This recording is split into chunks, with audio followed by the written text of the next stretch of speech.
So we are looking at week 10. That's week 10 of 15. So we are reaching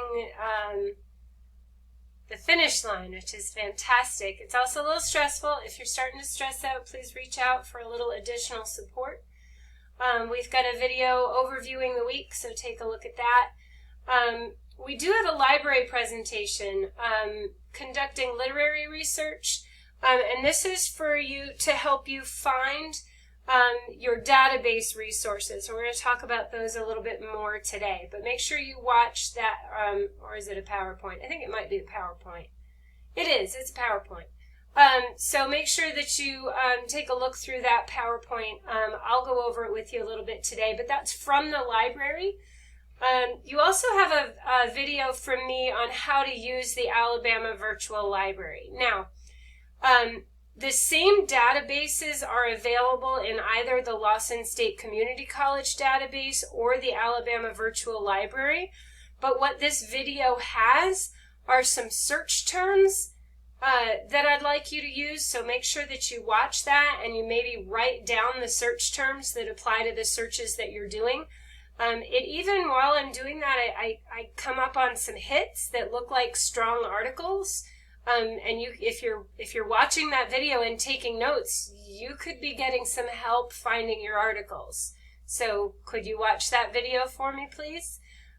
That's a good one. It's there to help you not just know how to search the database, but it also gives you a couple of hits for some good articles that are available. We find good things in that video, so make sure you're watching that video. All right.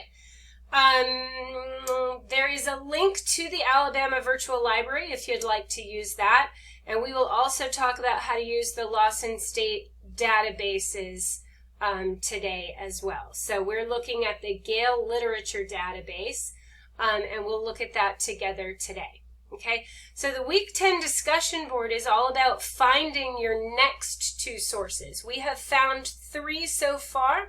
We're using a total of 5 sources plus the short story, so 6 sources total in this essay.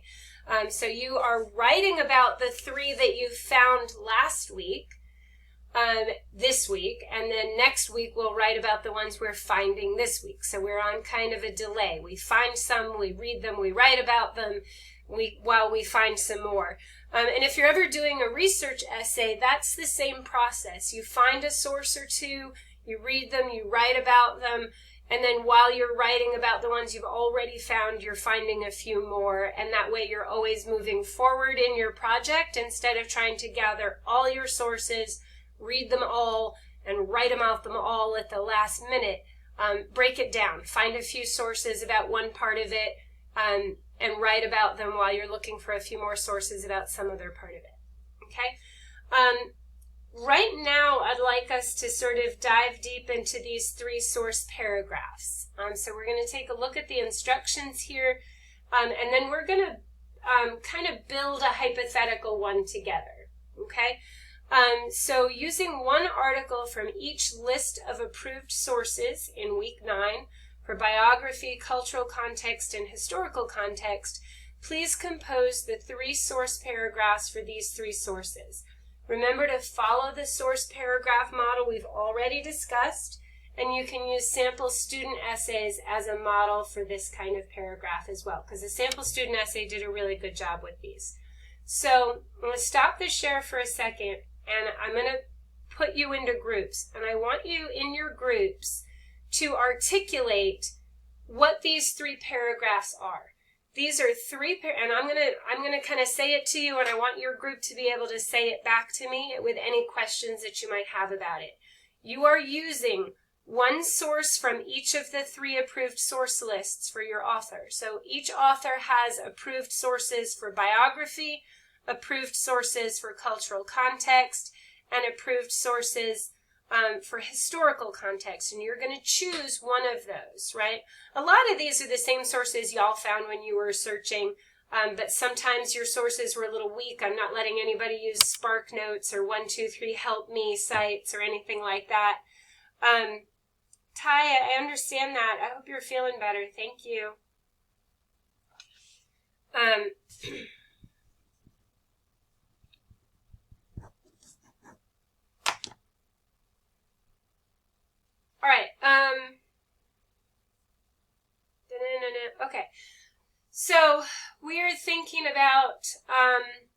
making, hold on, I'm going to take a second, 1 second. 2 or 3. Remember when we were doing them before, there's a sentence to introduce the author, a sentence to introduce the title, or where it, and where it came from.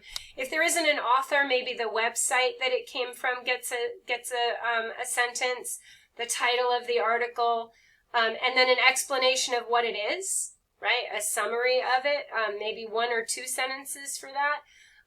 But what we're doing is we're creating a conversation with our reader that says, here's some stuff that helped me understand what's going on in this story, right? So we're choosing quotes that educate our reader about the history that the characters were living in. And then there's the crucial piece to each paragraph, which is where you make a connection to the story from what you've read, right? So let's say that you are reading about bare knuckle boxing in the 19-teens, right? And you give me a breakdown of this. That paragraph isn't successful until you connect it to the story, right? So in these paragraphs, we have some jobs to do. Number 1 is a topic sentence. Number 2, we introduce our source in sentences. There's a website. It's from Ferris University. There's an article on this website called Battle Royales. It talks about this, right? It's by this guy. A couple of sentences introducing it. And then you quote from it. After each quote, you make sure that I know 2 things. Why that quote is important and how it connects to the story. Okay? Does that make sense at all? All right, and we're going to do that with all 3 things. That means when you're pulling things from the biography, you're going to have a topic sentence about what you want, why you're talking about the biography. Does the author's biography, what does that teach us about understanding the story? Now, in Alice Walker, if you're finding the right stuff in the biography, it's pretty simple. She was interested in the same movements as Wanjero, but then grew up and kind of found it to be problematic in some ways, because she also grew to have that appreciation for her family, and for her mom and her sisters and her brothers and things like that, right? If you're doing Amy Tan, again, we've got a little bit of autobiography there. Her mother was an immigrant. She was born and raised in the United States. There was a rift between her and her mother. So we're talking about that. With Charlotte Perkins Gilman, you're talking about how she herself was, like her fictional character, suffering from postpartum depression and prescribed the rest cure. But then maybe talk about how she didn't like the rest cure, she wrote about it, she objected to it, maybe tap into some of those things, right? Because she was not her character, and she did not go mad and start crawling naked around a room, right? It didn't get that bad for her. She created a fictional character. So this is a good paragraph to make a connection between the character that the author creates and their own story. But remember that their own story is different than the one that their character is acting out. Their character is not the author, or they wouldn't have written it as fiction. They'd have written an autobiography, right? So keep that in mind. We are going to build a source like this together. But while we're doing that, I'm going to put you back in your groups, and I'm going to have you very briefly tell each other which sources you've chosen from that approved source list and why. I am going to say that if you're writing about Ellison, you should be using that Ferris University piece about the battle royales, because it talks about a specific battle royale in the 19-teens that Ellison knew about and was writing about. So you kind of have that. That's one where you have choices, but there's one choice that's clear in a way better than the other choices. Yeah? All right? So get into those groups and figure out which of those 3 approved sources you're going to use, and then we're going to work with it from there. I'm going to create a model that uses uses one source that's not one that we're using together so that you can follow the model but not plagiarize from it. Right? So in your groups, figure that out. Let me just review that again. I think in the Walker, I would have one of my sources be about the quilt for cultural context, and the historical piece be about the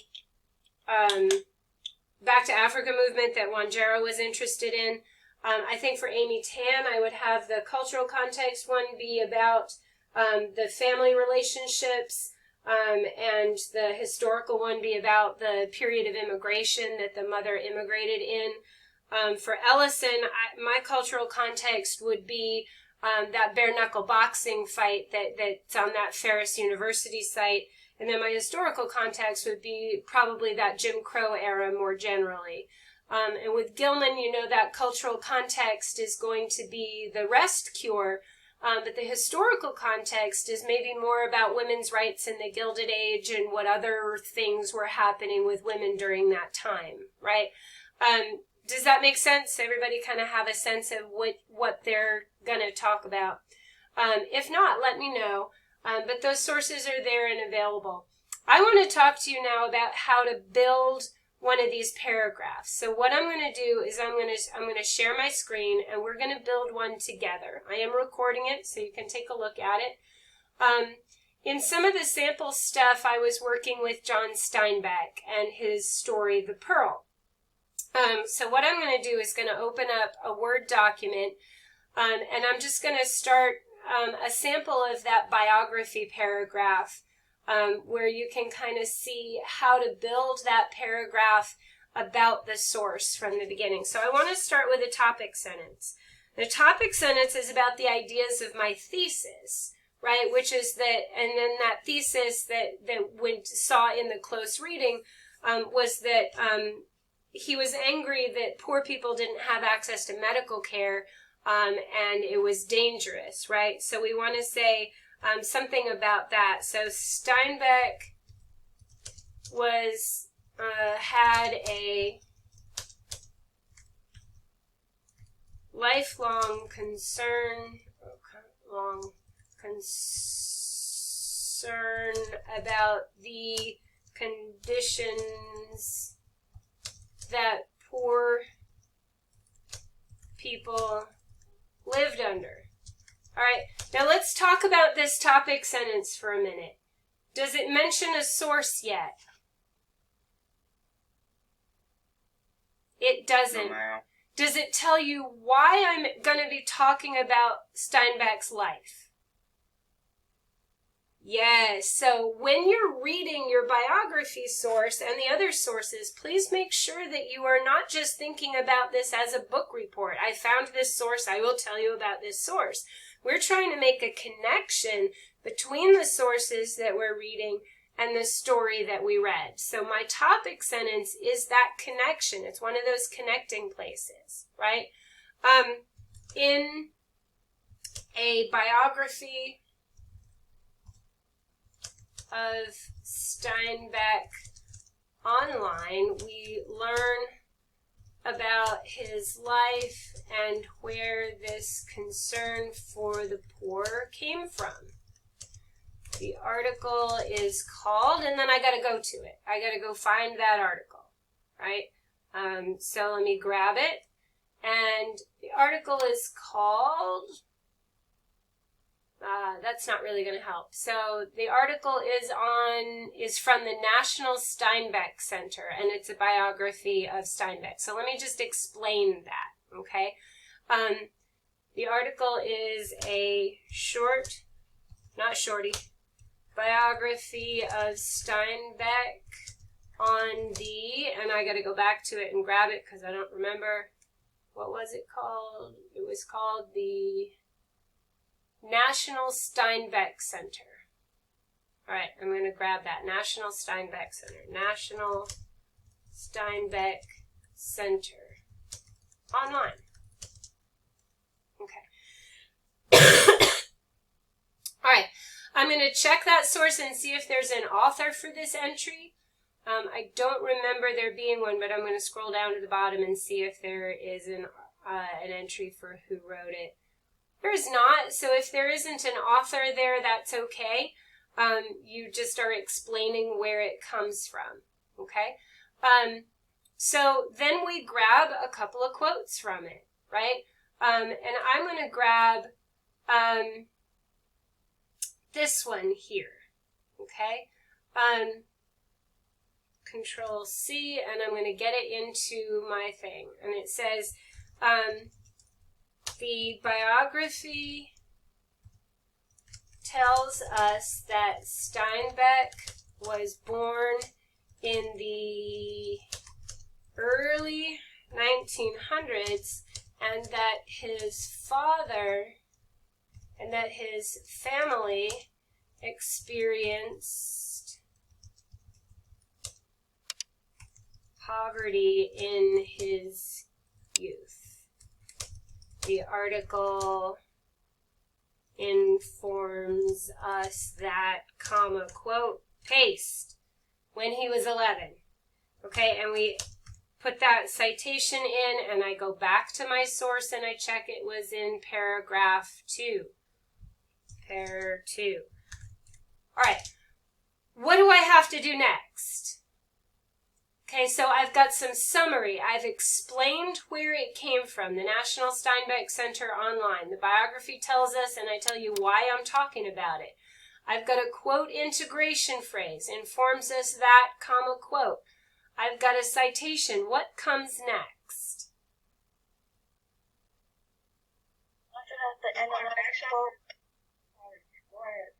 Explain why I chose that quote, right? This lets us know that Steinbeck understood poverty from the inside. Okay? Then I'm going to go back to that piece and I'm going to look again and see what else we might have here. And I'm skimming. I've read it before. So I'm going to say that, let me go down to some of the stuff, that he wrote 3 books about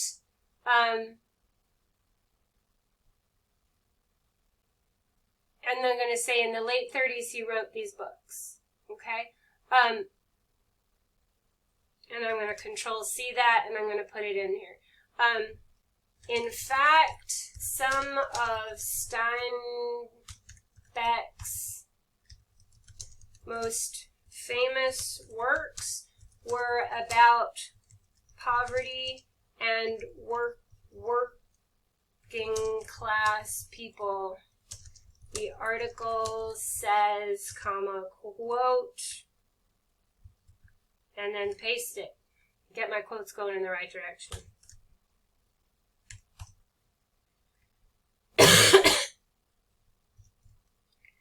The article says, in the late 1930s, Steinbeck wrote 3 books on labor issues in California, and it lists them. If you've got a correction to make it. And then that is from paragraph 18. Paragraph 18. PAR 18. Okay. What do I say after this one? Pearl is another story that thinks about the consequences of being poor. Steinbeck also knew that lack of health care could be deadly in the and then I got to go back to my article because there's a thing here where his friend dies. I'll go find it. No, Grapes of Wrath.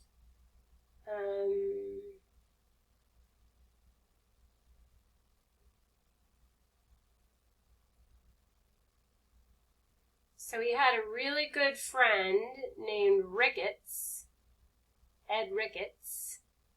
And I'm going to grab this.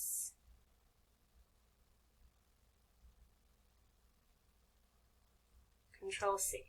All right, so I'm going to grab this and I'm going to tell some summary of what I learned. In the 1930s, Steinbeck, made a friend called Ed Ricketts. Now, I'm going to give a citation here, but this one is something I didn't have to look at the text. I had read it, I remembered it, so that's summary, and so that doesn't need a citation, okay?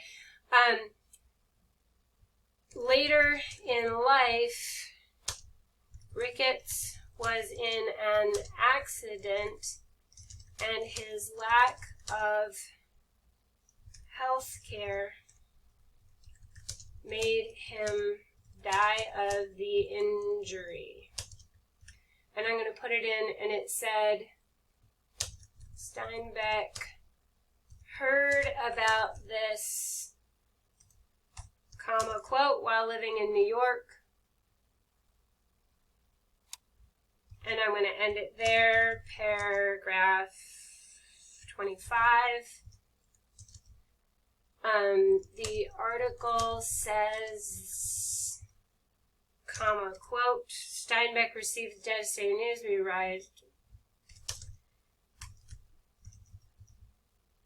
having lost his friend because his friend could not afford health care, made him want to call attention to that problem in his work. All right. He wanted his readers to know that lack of health care, and I'm bringing it right back to my thesis, is deadly. All right. And I need a paragraph here, 1948, paragraph 26. Okay. You have to make sure you can't do this without reading the paragraph carefully. I mean, without reading the source carefully. You've got to understand the source. You've got a couple of choices. You can grab your 3 quotes and put them together on the page and then build around them. I love that method. We want to make sure that we're taking some time to explain where it's coming from, and we want to make sure that after every quote we're making a connection back to the story that we're reading. Did I tell you anything about where Steinbeck went to college? Why? University is not important for student. It's not connected to what I'm using his biography for. And this is the concept I really need you to get with the 3 sources we're writing about this week. We are not just doing book reports. I read this source, I understand this source. What you're trying to do is use the source to help the reader understand the story better, right? So that's that essential things, the things that you're picking out of the sources should be things that help you understand the story better. They should be helping you explain why the author cares about this topic, right? They should be helping you explain why the characters act the way they do, and they should be explaining what the impact is of the characters' actions, right? So it's all got to be connected to the story that we're reading. So if the funny thing is, in the Alice Walker, I think it is important where she goes to college because Wanjiro goes to the same college, right? So I think that is important. Her trip to Africa is important, absolutely, right? Because here's Wanjiro so interested in that, and here's the author who at that young age was also interested in that. That's a connection to make. With Ellison, he's a very successful man. He didn't go to a college that was, he didn't go to college on a scholarship that he got from a bare knuckle boxing fight. It's not autobiography. It's not at all, right? But there are things in his biography that tells you why he's angry, why he's writing this story. It tells you what other kinds of things he wrote that were similar, right? And that was one of the things I put in the Steinbeck model.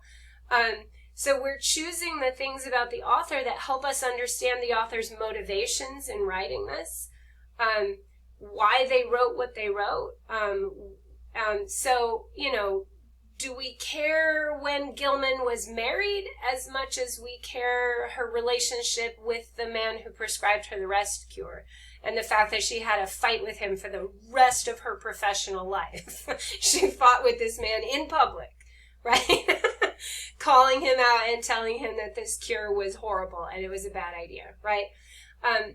Do you have questions about what you're doing? I will put the model up as well as I'm recording this so that we can see how it was built. But we got to do that every time. We've got to talk about the source, quote the source, and connect the source to the story. Okay? So it's kind of a new set of skills if you're not used to it. Remember to take a few sentences explaining your source in regular sentences. And I'm going to share that and just kind of focus up on it just a little bit.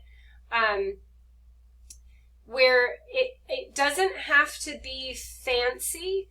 My introduction of the source just talked about it the way I would talk about it to you in a conversation. In a biography of Steinbeck online, we learn about his life and where his concern for the poor came from. The article is a short biography of Steinbeck on the National Steinbeck Center online. And then that's all I had to do, right? If you have a specific title and an author, put those in, and I'll do a quick model for that. Let's say, I'm going to do this down here and say, in an article called, and I'm going to grab this from another article that I could use. This is from the Millbank Quarterly, and it's called, and I know, this is crazy, Medical Care During the Depression. Control C. I'm going to put this in.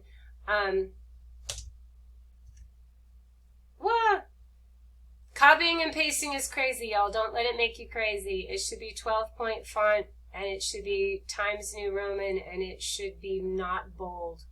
So, all right.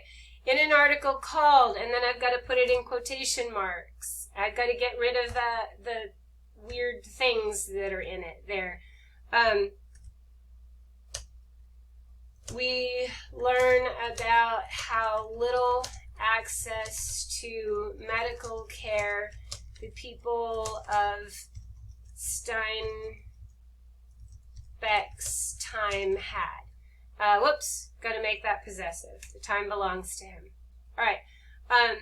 This article appeared in, and then I got to go back to it and figure out what it was, the Millbank Quarterly in 2005.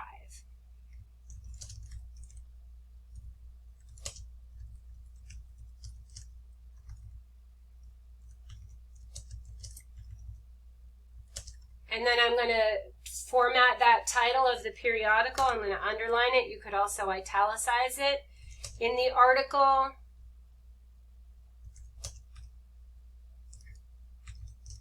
the author, who's the author? Let me go back and look.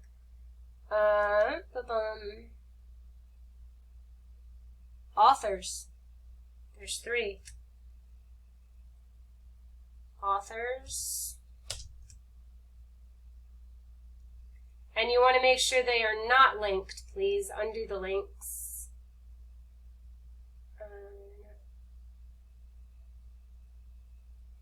And not underlined. There we go. Don't let it mess with your formatting. It will when you copy and paste, but that's okay. Just go ahead and fix it. I'm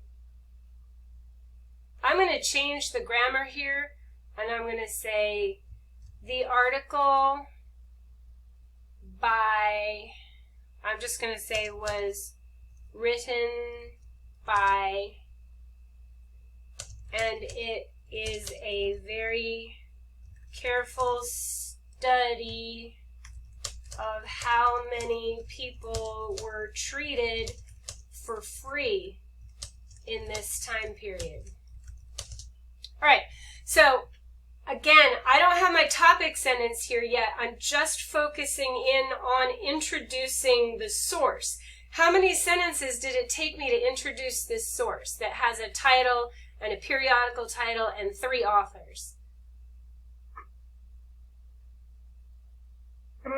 I got 3 sentences there because there was a lot of information to get across. So up above, I was able to go quickly because all it was a biography. It didn't have a specific title or a specific author. It was just a biography on the National Steinbeck Center. This one is much more specific. It's got a periodical title. It's got a title of the article itself. It's got 3 authors. And I needed to make sure that I gave, and make sure those have the periods they need in their names, that I gave that information a little bit at a time. I'm not trying to cram it all into one sentence, but I have to make sure you know all about my source before I start to use it, okay? And then I would put in a topic sentence that says, Steinbeck wanted us to know how hard it was for poor people to get medical care during the Great Depression. We can learn more about this in an article called, right? And you can change it, you can do it in any order, but you're building that source paragraph. Now that I've introduced it, now I get to start quoting from it, right? And I'm not going to do that here because I think you get the idea. But I want you to be patient in introducing your sources. Look around the source. See what you have. If you have an author, give me a sentence that introduces that author. If you have a title, give me a sentence that introduces that title. If you know the periodical it came from, give me that. If you don't, you can just tell me it was on NIH. Let's say I don't know this. You could say this article is available through NIH online. Okay? And that's telling me what the website is. Okay? So there are different ways to do that, but it's just a conversation. It's just explaining what source it is and where it comes from. And you've got to do that before you use the source. And then you quote from the source and you connect it to the story. Okay? Does this make sense? I have a question. Yes. How do you come up quickly with the source? For example, you said paragraph 26. I see you did it so quickly. How do you do that? I didn't do it quickly. I read it ahead of time and counted my paragraphs ahead of time. Oh. I prepare for class, my love. So that it doesn't take me 20 minutes to do everything. Right. But it's not as fast as I'm doing it here. I prepared for this so that I could record it and it wouldn't take 3 hours, right? You will need to figure out who the author is, and that's not instant. I had looked at the source and read it and understood it before I grabbed the information from it. So there's some prep work that you do need to do before the writing will go this fast. The writing won't go this fast for you because you've still got to read and choose your quotes and gather things, right? And that prep work needs to get done, yeah? And I did that prep work before class and a little bit while you were in group. But are there other questions about this? Let's make sure we understand what we're doing. All right, I'm going to stop the share. I'm going to pause the recording. Yes, ma'am? Okay, even though we didn't have questions, but for our group, we wish that you would do a sample for each of the topics, each of the headings that you did for biographical. We hope we could do one for historical and one for cultural to guide us. Wouldn't that be awesome? Yes, ma'am. The handout will have that. Okay. Yes, ma'am. All right.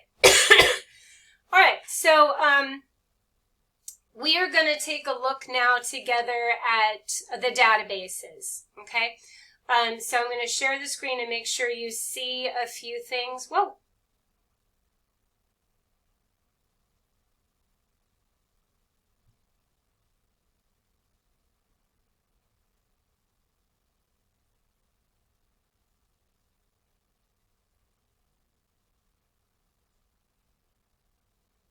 Some searching. So this time I searched for Steinbeck and poverty, and I'm getting some really good hits. So you might do tan and immigration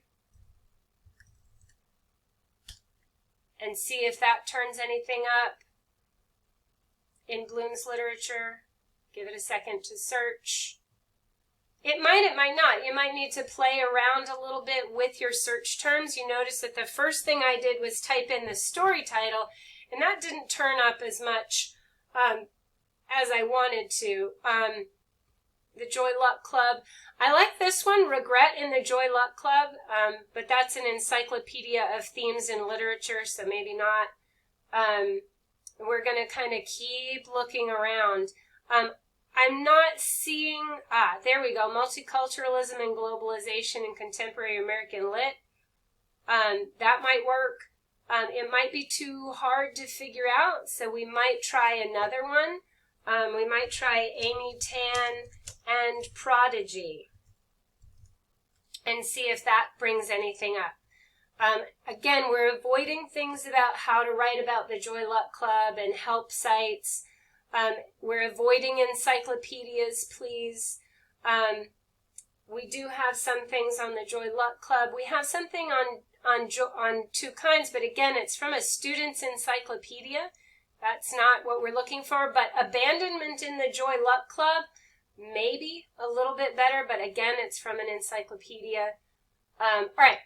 I'm going to go back to, I'm actually going to go to AVL because I love AVL. Alabama Virtual Library Home. I'm going to click on College and University. I'm going to click on Gale Literature, which is the one that I really, really like. And then I'm going to search tan, and I'm going to put in Two Kinds and see what that brings up. Contradiction in Culture, revisiting Amy Tan's Two Kinds again. And that is not from, that's not from an encyclopedia. So you can see that in AVL we're getting, and the Gale literature, we're actually getting some slightly better resources than we were from the Lawson databases. But you can explore both. Again, you can explore both things. I've got a video on how to use the Alabama Virtual Library. There's a presentation on how to conduct literary research in the Lawson databases. Either set of databases are fine, but I want to remind you that we are not using anything that comes from an encyclopedia or a site that's designed for students. You're trying to find pieces of literary criticism that were written by scholars for scholars. Okay? Yes? Thumbs up on that? Okay, so make sure you watch those videos on how to do that search. I would encourage you to try the Alabama Virtual Library and that Gale literature source.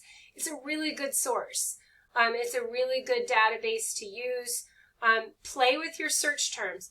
Always remember between your search terms, like let's say you put in Amy Tan and you want to search for Two Kinds, things that have been written about Two Kinds. Don't forget the and. If you don't put the and in, it's just going to search for things that have Amy Tan Two Kinds all in a row, exactly that. And you won't find very much at all, right? That and separating your search terms means that anything that talks about Amy Tan and anything that talks about Two Kinds in the same piece will get brought up. And those words don't have to be right next to each other in the search. So if you want to do Two Kinds and Prodigy, awesome. But don't type in Prodigy Two Kinds because that'll only bring up things that have all three of those words next to each other. right? So separate those search terms with an and that's going to get you better hits, okay? Questions about the search? All right. I know people had to log off. I wanted to finish so that I could continue recording it and post it later for anyone who did have to log off. But you probably do need to get to your next class. Sorry for keeping you late, but I did want to record it for anybody who had to go. Okay?